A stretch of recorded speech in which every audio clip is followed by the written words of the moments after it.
Entonces comenzaron a hacer migrañas. En las migrañas también está toda la fase de náuseas. Hay muchos disruptores en el cuerpo. Todo el sistema nervioso se ve afectado. Por lo tanto, hay muchos aspectos de la vida que no podemos hacer. No podemos concentrarnos, no podemos caminar, no podemos respirar normalmente. Todo es complicado porque todo está confuso y es la mitad de la cara. Gradualmente hubo dolores vasculares en el rostro. También se le llama la enfermedad del suicida porque es un dolor extremadamente complejo, extremadamente difícil de aceptar y de comprender. Se compara con una amputación, realmente está localizado en el ojo, no es visual. Es realmente un dolor tan intenso que impide ser lúcida, reflexionar, estar concentrada. Solo existe este dolor. Para calmarla, a menudo presionamos en el ojo, aplicando presión. Realmente queremos arrancar el ojo. Cuando buscas eso en Google, las primeras imágenes son realmente la imagen de arrancar tu ojo, de sacarlo del globo ocular. Es muy difícil de entender. Es más visual que la migraña, porque que en consecuencia todo el contorno del ojo está afectado, que está visiblemente hinchado, rojo, lloroso, azulado. A veces párpado caído y vasos en los ojos muy visibles. Y para esta enfermedad hay muy pocos medicamentos que logran aliviar completamente el dolor. Podemos tomar oxígeno y triptanos. No sé si tengo mucho derecho a decirlo, pero los hongos alucinógenos son parte de los tratamientos para la algia vascular de la cara. Que tome a una dosis particular, no es una dosis de psicotrópicos. No hay efectos visuales ni viajes, pero a cierta dosis el cuerpo está inerte mientras la mente permanece completamente despierta, completamente con ganas de reír, ganas de moverse, mientras que el cuerpo está completamente en caos. Por otro lado, alivia el dolor. Quienes me conocen pueden ver cuando estoy bien y sin dolor, porque hay un medidor de energía, emoción y motivación 10 veces superior a lo que ya tengo de base, aunque oculto muy bien los dolores y creo que no se nota. Ese es el problema de esta enfermedad, no se ve. Si no lo digo, muchas personas no lo sabrían. El 90% de las personas que me han visto ha sido durante una crisis. Actualmente no estoy en crisis, creo que no se nota tanto. Principalmente tengo muchos efectos secundarios porque tomé un medicamento hace unas horas y en realidad son medicamentos que tienen muchos efectos secundarios que dan una sensación de fatiga, de estado gripal, donde tienes dolores musculares, la garganta apretada, los ojos rojos, dificultad para caminar, para respirar. Nada es normal tan pronto como tomas una pastilla así. Todas las sensaciones se multiplican. La mandíbula está bloqueada, todo es particular. Intento no anticipar demasiado el hecho de que me voy a sentir mal, así que sigo con mi vida. Pero por supuesto hay cosas que me prohíbo. Antes de hacer cosas hay un momento en el que podría sopesar el riesgo y la satisfacción potencial. En resumen, no he consumido alcohol por meses debido a que mi hígado está saturado y tomo demasiados medicamentos como para someterlo a eso.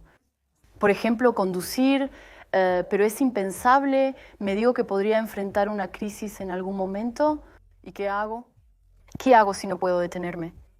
Si tengo que detenerme y precisamente dejar todo y volver a casa por otro medio, no quiero estar en esa situación. Entonces me impido hacer ciertas cosas, voy a evitar salir si hace mucho frío y hay mucho viento. Sé que es imposible y que mi cuerpo no podrá soportar estas variaciones. Hay mucho de una historia de variación en el ritmo de vida. Por lo tanto, desde pequeña tengo la costumbre de tener un ritmo bastante estructurado. Las variaciones del sueño, las variaciones del ritmo alimenticio, las variaciones del humor, un exceso de alegría, un exceso de ira, un exceso de tristeza puede desencadenar crisis durante varios días. Por lo tanto, debemos tener un ritmo de vida lineal, prestar atención a nuestra alimentación y vestimenta. No tener demasiado calor, no tener demasiado frío. Realmente es la gestión del dolor lo más complicado. El resto, saber que voy a tener crisis, saber que debo tener cuidado con ciertas cosas, los acepto y los concibo. Ya no tengo la esperanza, como cuando era más joven, de curarme, la palabra curar.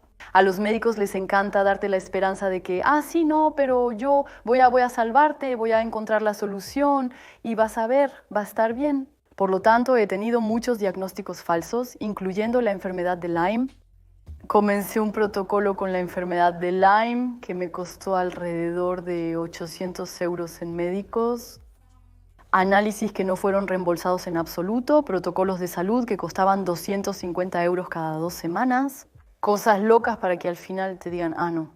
Pero en realidad leímos mal los análisis y en realidad no es la enfermedad de Lyme, en realidad... Bueno, ok, yo ya no quiero ser curada. Solo quiero que podamos calmarlo sin que tenga consecuencias más complejas en el futuro. Porque por ahora todo lo que tengo como posibilidad para calmar mis dolores son los triptanos. Los triptanos son un medicamento muy controvertido, pero muy eficaz. Primero hay que encontrar la dosis y el medicamento correctos. De hecho, se vuelve adictivo. Durante 15 años no encontré nada que me tranquilizara. Y cuando encontré el triptán que funciona, fui un poco excesiva, cometí muchos excesos y lo pagué muy caro. Hasta el día en que un médico me atrapó y me dijo, alto, esto no va bien, se puede ver en tu cuerpo que algo anda mal.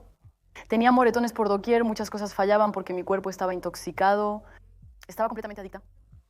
Cuando encuentras algo que te conviene y te calma, los efectos secundarios están presentes. Pero bueno, pasé 15 años sufriendo, tomando medicamentos que me daban efectos secundarios y que no me calmaban. Un medicamento se puede tomar en 30 minutos.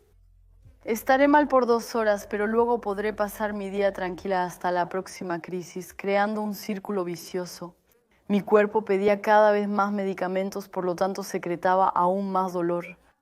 Tuve que pasar por un retiro que fue muy difícil de hacer. Para hacer el retiro tuve que dejarlo de un día para otro, sin tener ninguna solución de respaldo.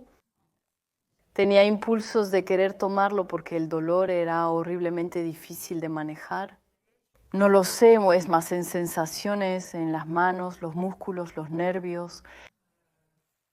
Es difícil describir la sensación, pero creo que cualquier persona que haya tenido una adicción en algún momento sabe de lo que estoy hablando, porque estamos enfocados en eso.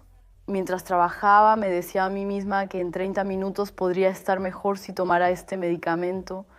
Así que estaba irritable y por eso volví a tomarlo unos meses después, unas semanas después.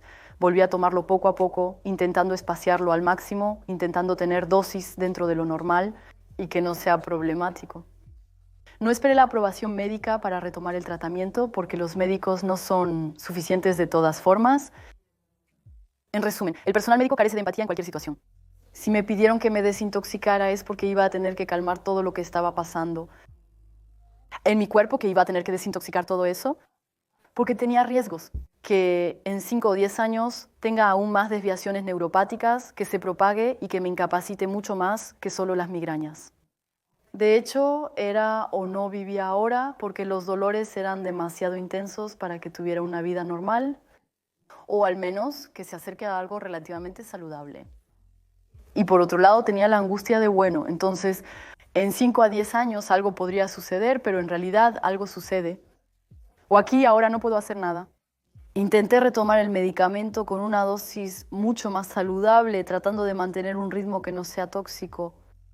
Aún así, es extremadamente difícil vivir con el dolor y aceptar que está presente y que es así y que es tan intenso. ¿Qué te impide cumplir tus deseos? De hecho, no ser comprendido, no ser escuchado crea un malestar porque nadie a tu alrededor está viviendo lo mismo. Creas una gran brecha con los demás adultos y todas las demás personas en general. La palabra migraña es muy trivializada. Hay 6 millones de franceses que las padecen y lo entiendo perfectamente. Pero cuando alguien puede calmar su crisis con un Doliprane, no es el mismo tipo de crisis que yo puedo tener. Y sufrí durante mucho tiempo debido a que la palabra migraña ponía en peligro lo que estaba tratando de expresar.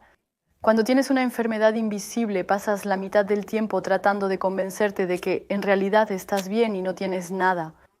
Y es muy difícil tener cierta legitimidad, incluso aquí ahora es muy difícil tener legitimidad para hablar. Estoy enferma y estoy pasando por esto. Y la única vez que logré despejar un poco todo esto fue cuando una neuróloga me dio un papel que decía en blanco y negro, invalidez. La palabra invalidez hizo que me sintiera legítima para sufrir y estar frustrada por no tener reconocimiento. Para mí, uno de los recuerdos que marcó la ruptura entre yo y los demás es que me encuentro en clase verde. Caminamos no sé cuántos kilómetros, siendo tan pequeños, nos encontramos en las colinas. Y ahí tengo una crisis y no puedo caminar, ya no puedo caminar. Los profesores se quejan porque deben encontrar una solución para llevarme de vuelta y no puedo hacer nada al respecto. Entonces piensan que es un capricho, piensan que lo hago a propósito, que es para llamar la atención, que simplemente estoy cansada. Mientras que claramente yo tengo la impresión de que aún así se notaba. Estaba en un estado catastrófico. Y después entonces tuve que irme a la cama directamente, que vomité, que eso me molestó. Los profesores, porque entonces escuchaba a los profesores estar molestos por tener que manejar todo eso. Escuchaba a los otros niños preguntar por qué no tenemos derecho a hacer ruido, solo porque ella necesita descansar. Todo eso hace que entonces te digas, ok, en realidad molesto a todo el mundo. No soy aceptada y no soy comprendida y me hacen sentir que soy una carga en realidad. Soy una carga por estar enferma en realidad.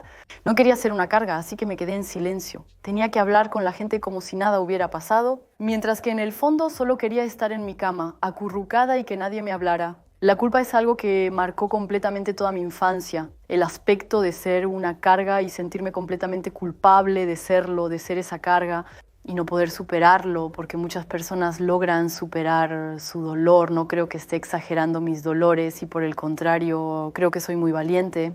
Finalmente, ahora lo digo, soy muy valiente por haber logrado llegar a donde estoy, con todas las etapas de mi vida que han sido bastante complicadas. Entendí bastante rápido en la preparatoria que tenía que arreglármelas por mí misma. Yo era mi propia jefa. Desde el comienzo trabajé muy poco para otros y por ende también lo hice en familia, porque son las únicas personas que eran capaces de entender, de aceptar que hay momentos en los que no va a funcionar y que va a ser necesario tomar el relevo. Tengo la impresión de que les impongo que se hagan cargo de mí, a pesar de que tengo 25 años. Me gustaría ser completamente independiente. He vivido mucho cerca de mi familia porque, bueno, es así. De hecho, es más simple para mí y muy difícil para otros entenderlo. Hay momentos así. Durante 4 días no puedo alimentarme, levantarme ni hacer nada, por lo que necesito personas que me ayuden. Con mi mamá creamos un pequeño kiosco de comida escénica que se llama La Cabané, que pude abrir en Marsella, justo al lado de mi casa. Lo que era importante para todos los aspectos que mencioné antes. ¿Quién es mi pequeño capullo, mi pequeño refugio de paz donde puedo florecer, crear, conocer a personas que comparten el mismo amor que yo?